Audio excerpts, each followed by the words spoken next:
Hi folks, Wajid here with Wajid Speaks. It's taken for granted that UFOs exist, considering the billions of stars around our universe. But the question is, why are they here? With me is Brian Caneep, who has been studying this subject now for many, many years. Brian, why are UFOs here at this time? Well, they're here for two reasons, really. One is to observe us, because we're kind of strange. Okay, so why are we strange? We're strange because we aren't really following the spiritual truths of the universe. We're actually killing each other. The other reason, though, which is more important, is they're here to help us. In what ways? Well, they're helping us because many of them are spiritual elder brothers, and they see that we're having a tremendous amount of trouble just learning the basics of spirituality, and they're trying to help us through the many, many centuries. In fact, they sent people like the Master Jesus and the Lord Buddha. These are extraterrestrials. So you're saying they're actual spiritual beings that man these flying saucers? Oh, absolutely, yes. Far more evolved than we are. What about the media talking about people in reptiles and taking over the planet and, you know, all these fear-based things about UFOs? What's your opinion on that? Well, that's kind of where what we do on Earth is we're kind of fear-based. I'm not saying that all extraterrestrials look like us. There very well may be reptilians.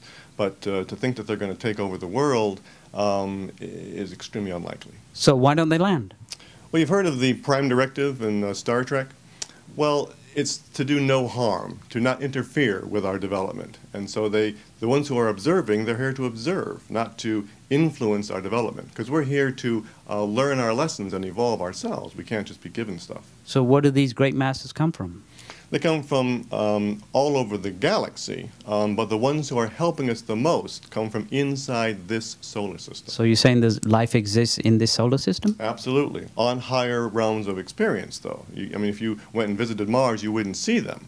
But if you went in a higher state body, shall we say, like there's other realms on Earth. If you went on a higher realm from Earth to that planet, you would see them. So how are they helping us at this time? One of the best ways is that they have a spacecraft here 4 times a year that gives us energy so that whenever we do good, it increases the amount of good. Oh, we got a shot of that up here, right? That's the third satellite, we call it, yes. All right, and what does that do?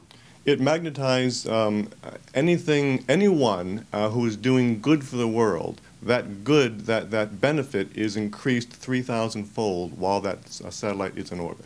Does it matter which race they belong to in order to send this energy out? From their perspective, mankind is all one. Doesn't matter what religion you follow. Doesn't matter if you follow any religion. As long as you're helping others, they will help you help others. What proof can we have that this satellite exists? You know, the best proof is to try and do some good work outside of a spiritual push, and then do some good work or some practices inside of a spiritual push, and see if you can't feel the difference. So you say you can definitely feel the energy? Oh yes, you can feel the difference. So fear is out, and these beings are actually good for us. I'm not going to say every single UFO is good, but the vast majority are absolutely good for us, yes. Do you think they eventually will land? Yes. Once we get to a certain point, they will land. You know, there was a transmission that we received some years ago that says, show us a sign.